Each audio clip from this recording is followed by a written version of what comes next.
Tracy Sharp, why did you choose to write in Kindle Worlds? The reason I chose to write in Kindle Worlds was because, well, it started as a collaboration with Joe Konrath. Mm-hmm. And I wrote a short novel for him, Jacked Up. And then he launched his Kindle World, Jack Daniels and Associates. And so Jacked Up went into the Kindle World. Then I wrote Happy Hour and the other stories that I wrote in Kindle Worlds. Okay, the collaboration, how did that come to be? I was on my honeymoon in Maine.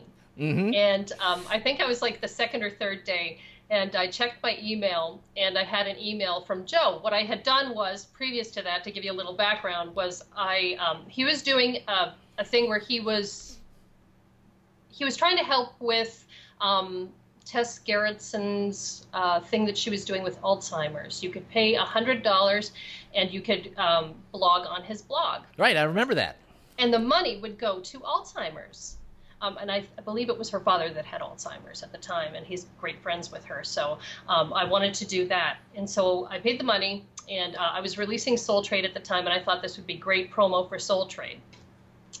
And so I got an email from him saying, hey, I've read your Leah Ryan series, and I really think that you could write my character, Jack Daniels.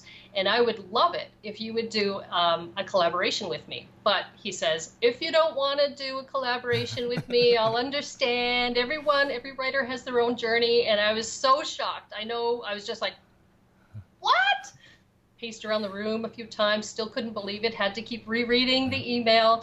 And he said, could you please call me? And then I spent an hour on the phone with him. And it was so cool, too, because we got on Google Docs. And we started writing together. Really? While you were on the phone with him for the first time? Yes, we wrote a scene. We were cool. on the phone at the time, and we wrote a scene together, and it was a Jack Daniels, Leah Ryan scene, which I believe ended up in the book. So that was neat. Yes, and that's how that came about. And what did your husband think while you're on your honeymoon and you're chatting on the phone with another man and writing a book with him? That's the wrong kind of collaboration for a honeymoon. You know what? He was so happy for me. He was beside himself because he knew that I was such a huge Jack Daniels fan. I was a huge J.A. Konrath fan already, and it was like a dream for me. I just couldn't even believe it. He could pinch me, and I wouldn't even still when I think back on it, I can hardly believe it. I was so happy. And so it was really, really cool. And he was sitting right beside me and just kind of watching the whole process. It was really neat. He was fine. He's cool. He's very easygoing. Good. Now, I have been reading your Leah Ryan series for a long time. I don't know how long, but I remember Repo Chick Blues, I think, was that the title? And it's just such a fantastic title, and I bought it, read it, liked it, got the second book, got roped into this character who was so unique, and I can see why Konrath would like her, because she is that, kind of tough girl kind of thing that Jack Daniels has, but a different kind of tough girl. So had he been reading the books, or did he just get your $100 and say, hey, I wonder who this girl is, I'm going to get a book and read it? Honestly, to this day, I really don't even know. I don't know. He might have gotten the $100 and said, who is this person? Maybe he did that with everybody. Yeah. And, excuse me, and happened to say, okay, well, she writes about a private eye, and it's a woman sleuth, just like Jack Daniels is a woman sleuth. And he said that Leah Ryan was badass. So. Oh, yeah. I said, well, yeah, you're right. She is.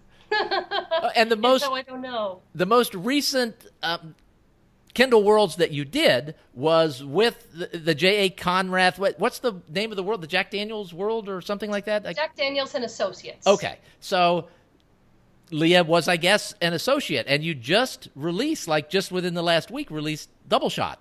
Yes. Which I had the opportunity to read, and it's fantastic, by the way. So if you're out there and you like this kind of badass female sleuth thing, buy it. You'll enjoy it. I really enjoyed it. I just ripped through it. And you know what? I'm so glad you said that, because I am so terrified every time I release a book. I'm terrified, and I'm certain that it's terrible. Certain. So thank you. Do you ever go to writers' conferences?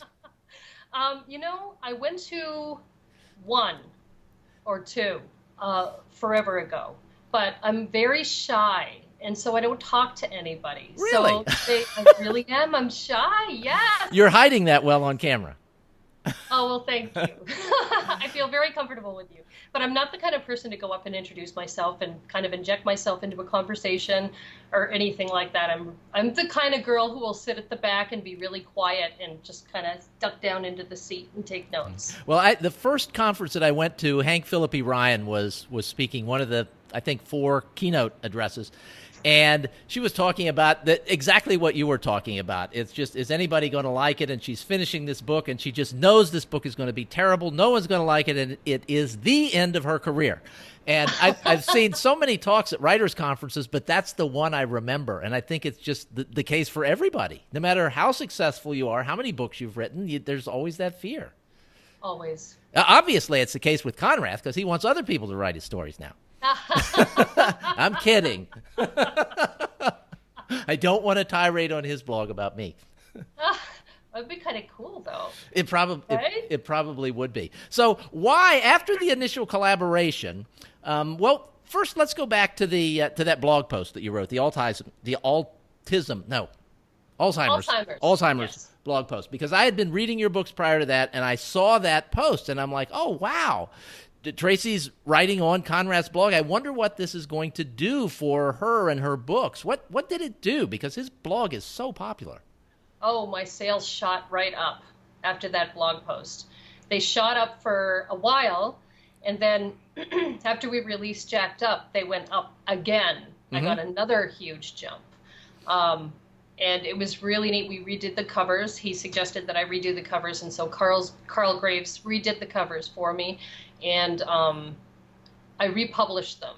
I took out, there were a lot of steamy sex scenes in those, because the first 2 Leah Ryan books, I believe it was the first 2, were in at a different publisher. It was a small press, but it was an erotic kind of publisher, which I didn't know when I initially sent it, but the editor emailed me back, this is kind of off the beaten track here, and said, I love your book. If you add 5 sex scenes, I'll publish it. And I'm like, okay. Yeah, I can do that. So that's what I did that.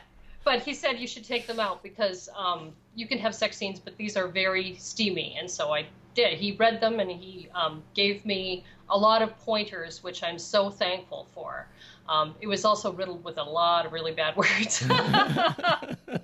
And he said, you can have like 2 per book of the really bad words. So I'm like, okay. So he was fantastic. That's interesting. Yeah, interesting perspective. And you've got sort of an interesting journey. We'll get back to the Kindle Worlds thing, but your journey, since you were talking about this, I mean, you traditionally published the first couple books, and then I think you maybe switched publishers or something. Yes. Things changed, and then you wound up with the rights back to your books, which is sort of the best of all possible worlds.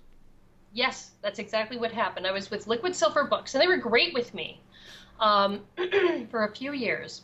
And then I moved to Dare Empire, and then they folded. It was Justin James. He was fantastic also, the owner of that publisher. Really great, but folded.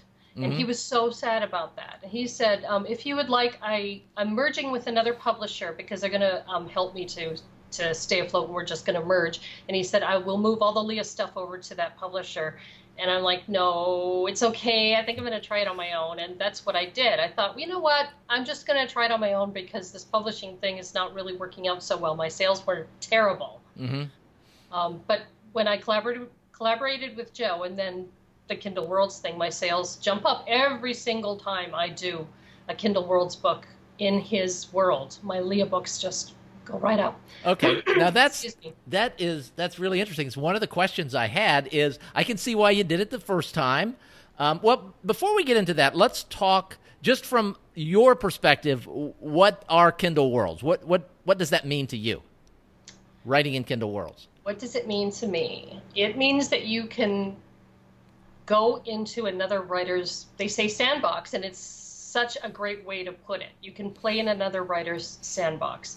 You can go into that world, you can use their characters, but it depends now on which world it is. You can use Joe's characters and do whatever you want, but there are other worlds where you really can't, you have to be careful, you can't use certain characters, particularly in your main, as your main characters.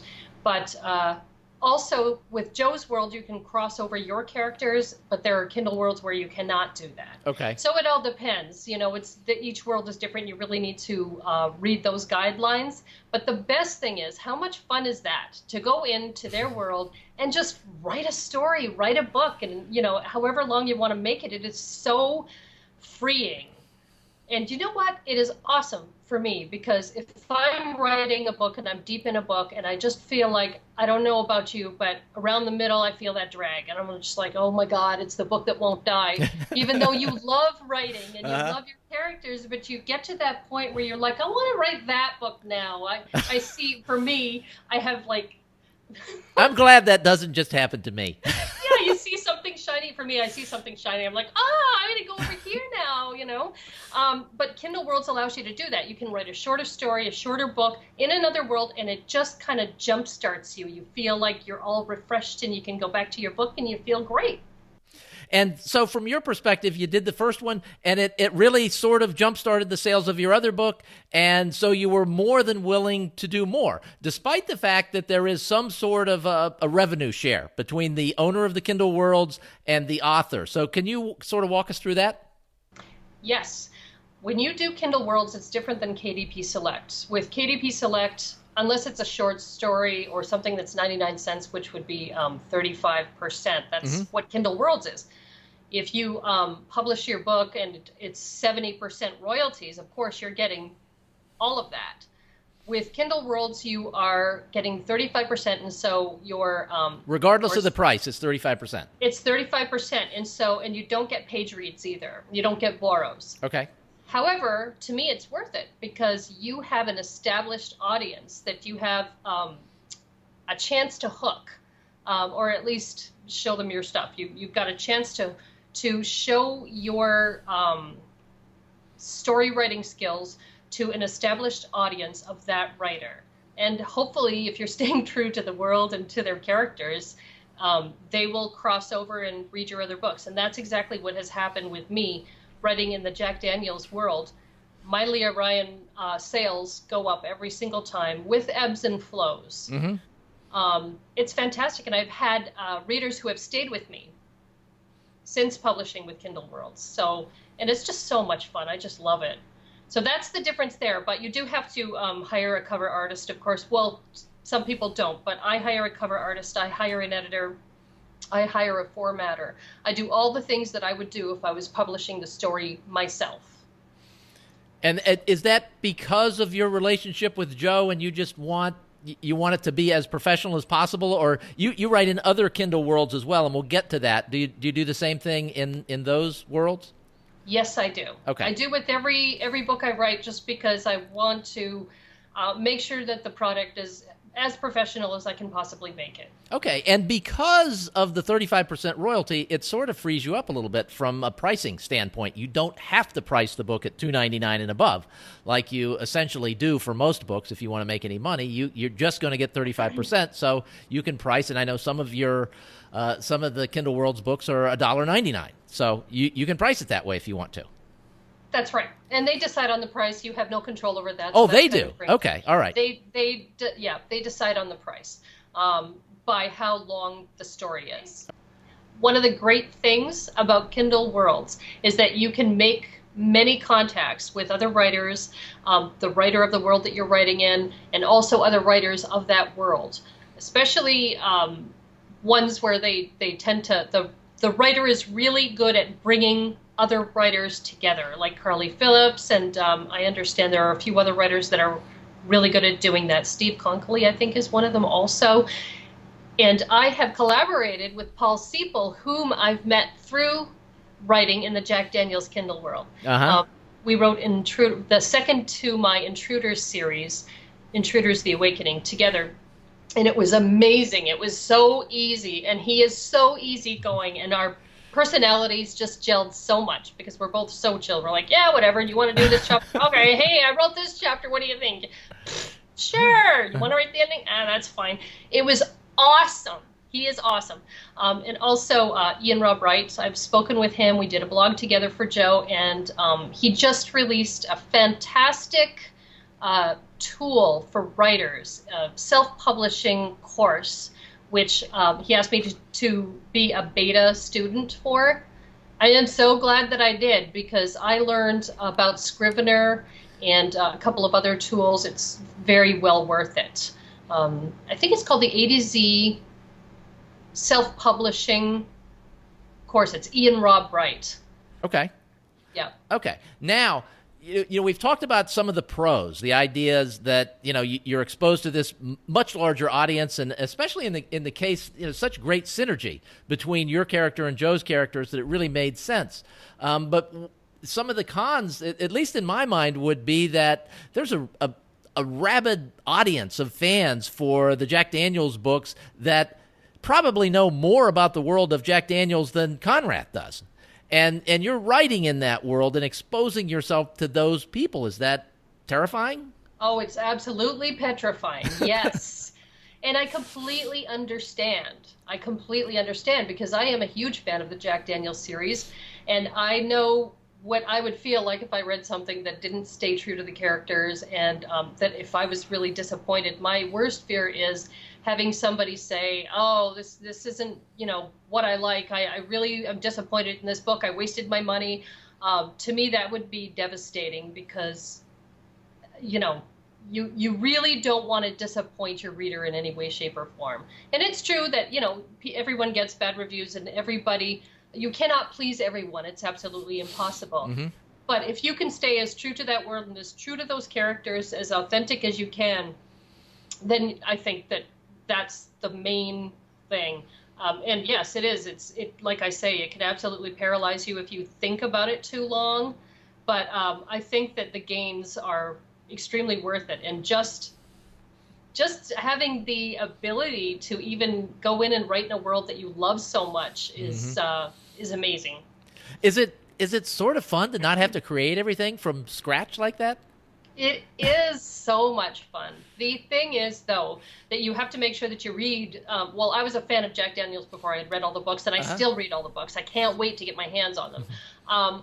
But if you're not familiar with a world, you really need to read at least the first 2, if not 3, and you're better off reading all of them if you can. But if you can't, at least that first 1 or 2 to make sure that you're familiar with that world and those characters. I would never jump into a world not having read the books. Ever. And some writers are really fantastic about giving you guidelines. Like if you go to Carly Phillips' website and you want to write in her world, she has on her website complete blueprints.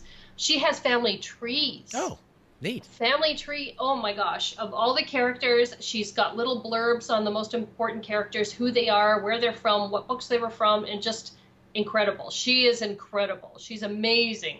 Also, if you write in her world, she is phenomenal to talk to. She's extremely approachable, wonderful. Have you written in her world?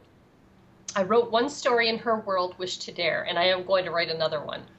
And I loved it. Was there any character crossover in that one? No, there's no, I can't bring my own characters into her world. Okay. But I can create my own characters in her world. The thing is, then those characters I cannot write about again. I have to keep it in Kindle Worlds. And that's one of the downsides of certain worlds. That's one of the worlds where you cannot write about those characters again. Okay. So, do you find that readers attach themselves to your stories in Kindle Worlds and actually look forward to the next Leah and Jack combo book? I have had some emails, and I've had a few reviews that have said that. When is the next? I've had people say, I love this combination. I love Jack and Leah together. When is the next one? I can't wait. And so that makes me feel great, because then I feel like, okay, I'm doing it right. I'm not disappointing anyone. All right. What other, you mentioned one other Kindle World that you've written in. I know there are more. There's just tell me the others that you've written in. I wrote in the Chandler World. Joe approached me and said, hey, do you have any interest in writing a Chandler story? They were just about to launch the Chandler World in Jack Daniels and Associates. I'm pretty sure it's still No, it's not. It's not Jack Daniels and Associates. It's separate. And he has that world with Ann Boss Peterson. And that's a completely different style of book. I mean, those books read like a locomotive train falling off a cliff. They're so fast-paced.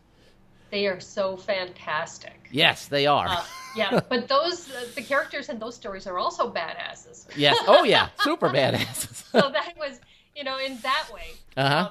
And I said, absolutely. And I had read a few of those stories. And I had all of them on my Kindle already, the ones that I hadn't read. I had them. So I was going to read them anyways. And that was, let's see, what story was that? Deadly.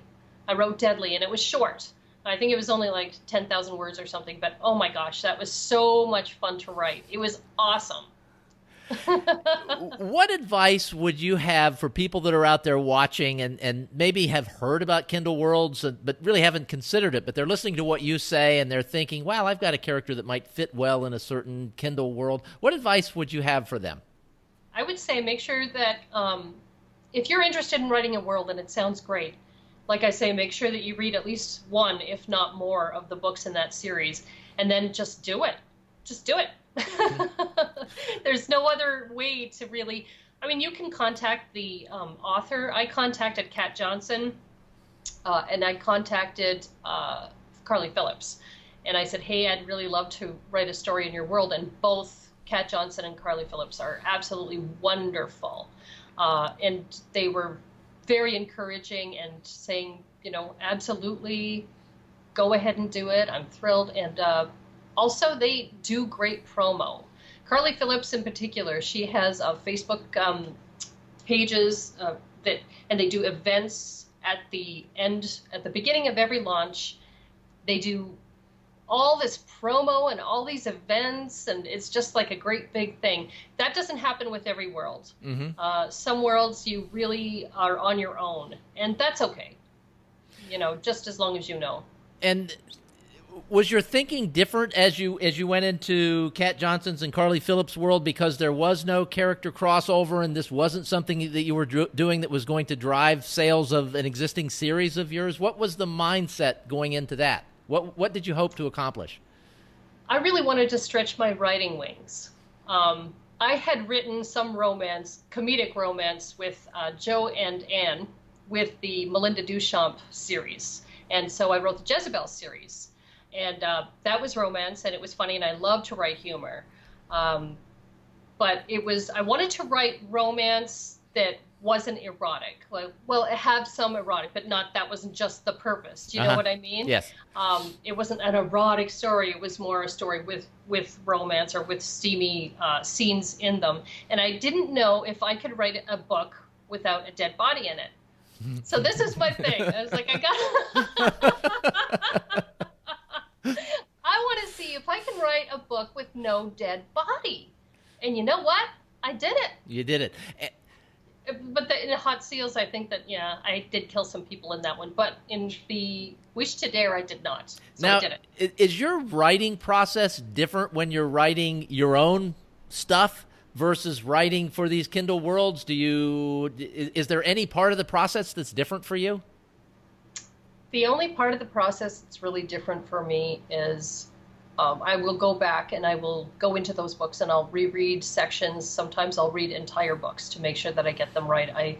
Every time I do a Jack Daniels and Associates book, I go back and I read several of the books first because I want to refresh myself with the characters and with timeline and all that kind of stuff.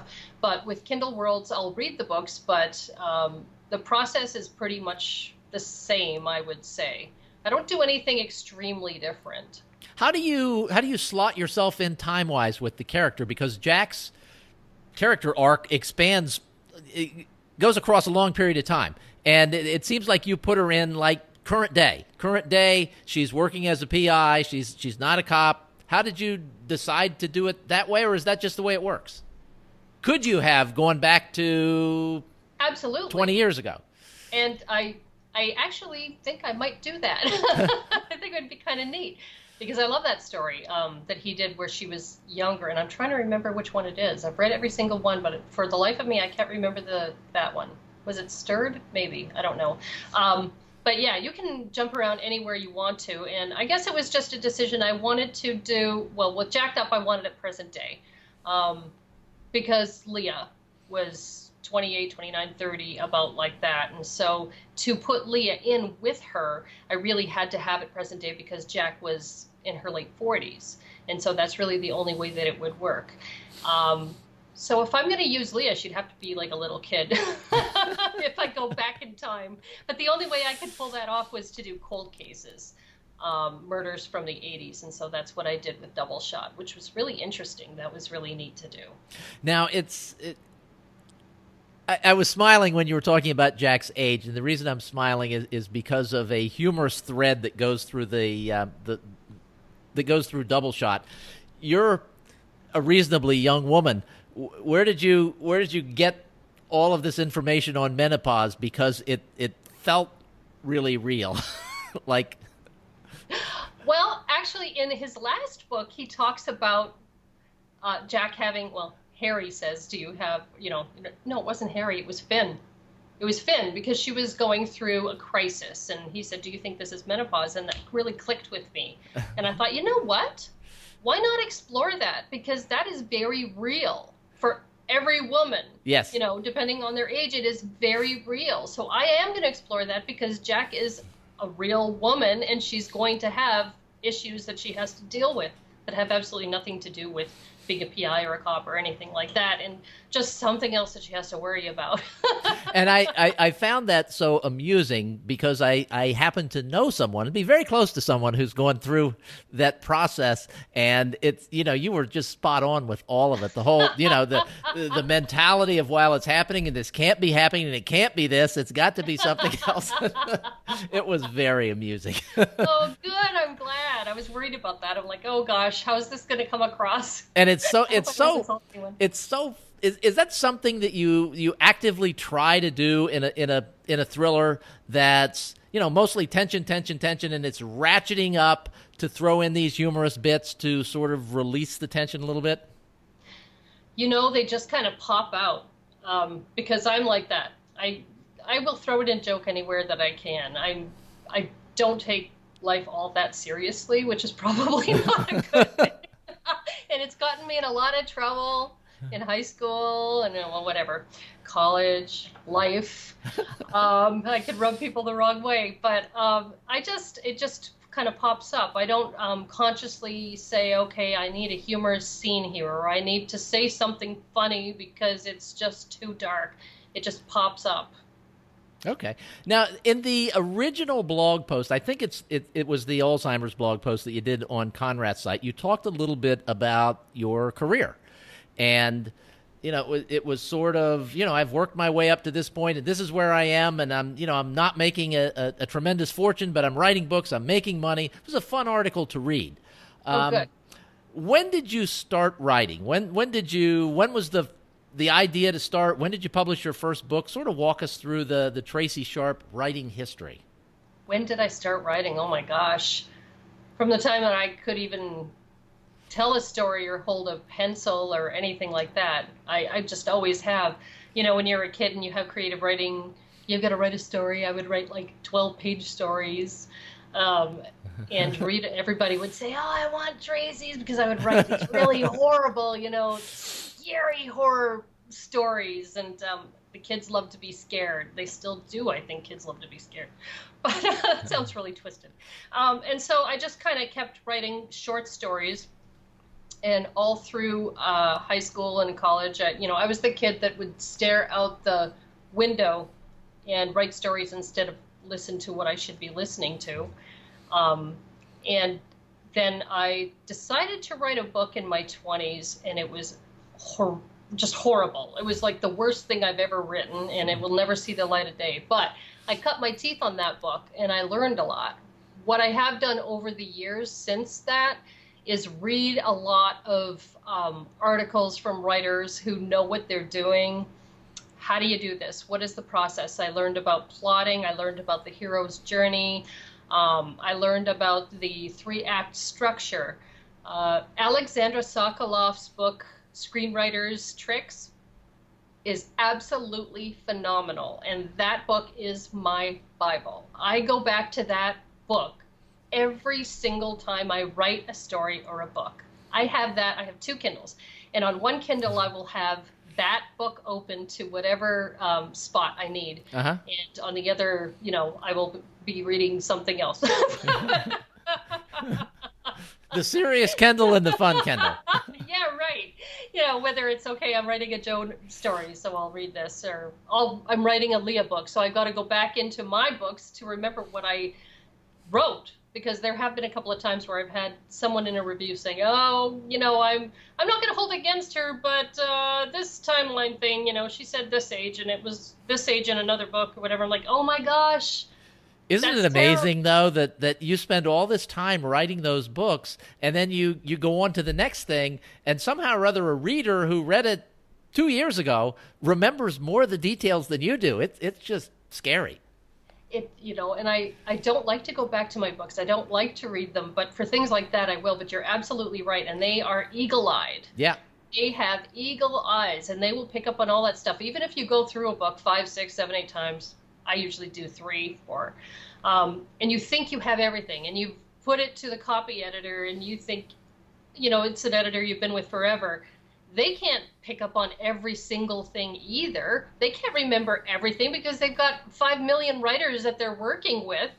So it's one of those things that you feel like you cannot just catch every single little thing that you've done wrong, and you just have to go back and you have to fix it and have your formatter reformat it and just put it back up again. I remember reading a story about a blog. Probably most listeners will know who Nora Roberts is, and also writes as J.D. Robb.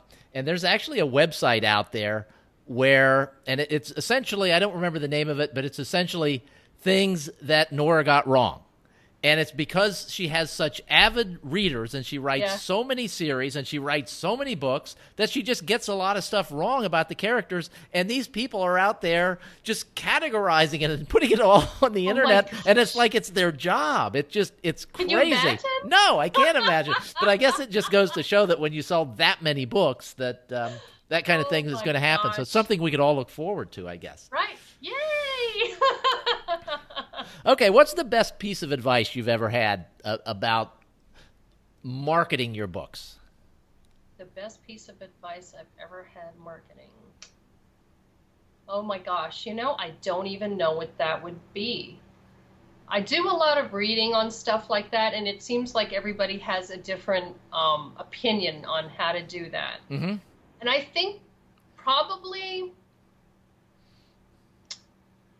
I really think that your next book is the best thing that you can do, because I think that with every single book, you have a chance to expand your audience. I think the best thing I've ever done was using the KDP Select tool to make your book free. And I know there's different opinions on this, and people are like, well, free doesn't work as much as it used to, blah, blah, blah. And that's absolutely true.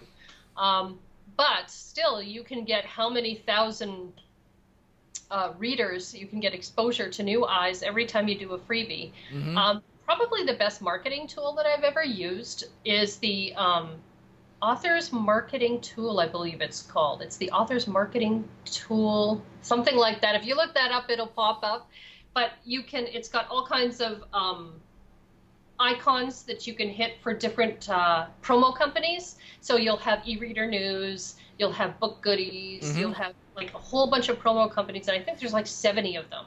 And you can just hit it and let them know the title of your book, when it's going to be free, and just they will, if they have room, they will put your book in a newsletter or Facebook or anything like that. And some of them want $3 or $5, and it's completely worth it because some of them have 75,000 readers of their newsletter. So I found that to be really beneficial.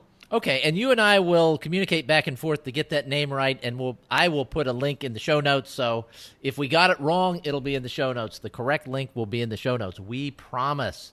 Tracy, this has been fun. What's the best place for listeners to find you online? The best place would be, well, I've got a Facebook page, Tracy Sharp Thrillers. I'm on Twitter at Tracy Sharp. My website is kind of under construction.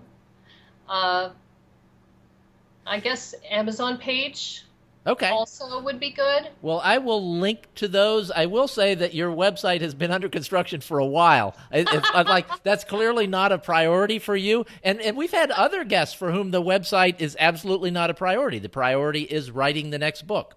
And that makes perfect sense. And it's working for you. And it obviously works for the other people that feel the same way.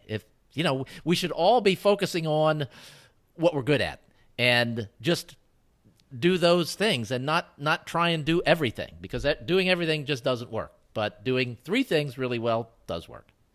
Absolutely. I agree with you. All right. And I think that social media helps a lot. I think nowadays readers aren't as interested in a website as they are in finding you and maybe talking to you online, Twitter, Facebook, anything like that. And you are available online. Yes. We can say that. Yes, absolutely. That's how we began communicating years ago. That's right. Oh my God, it just goes by too fast. Yes. I can't even believe it. Well, thanks so much for being here. This is a topic that really interests me, and I'm glad to have learned about it today. Well, thank you so much for inviting me. It's been so much fun.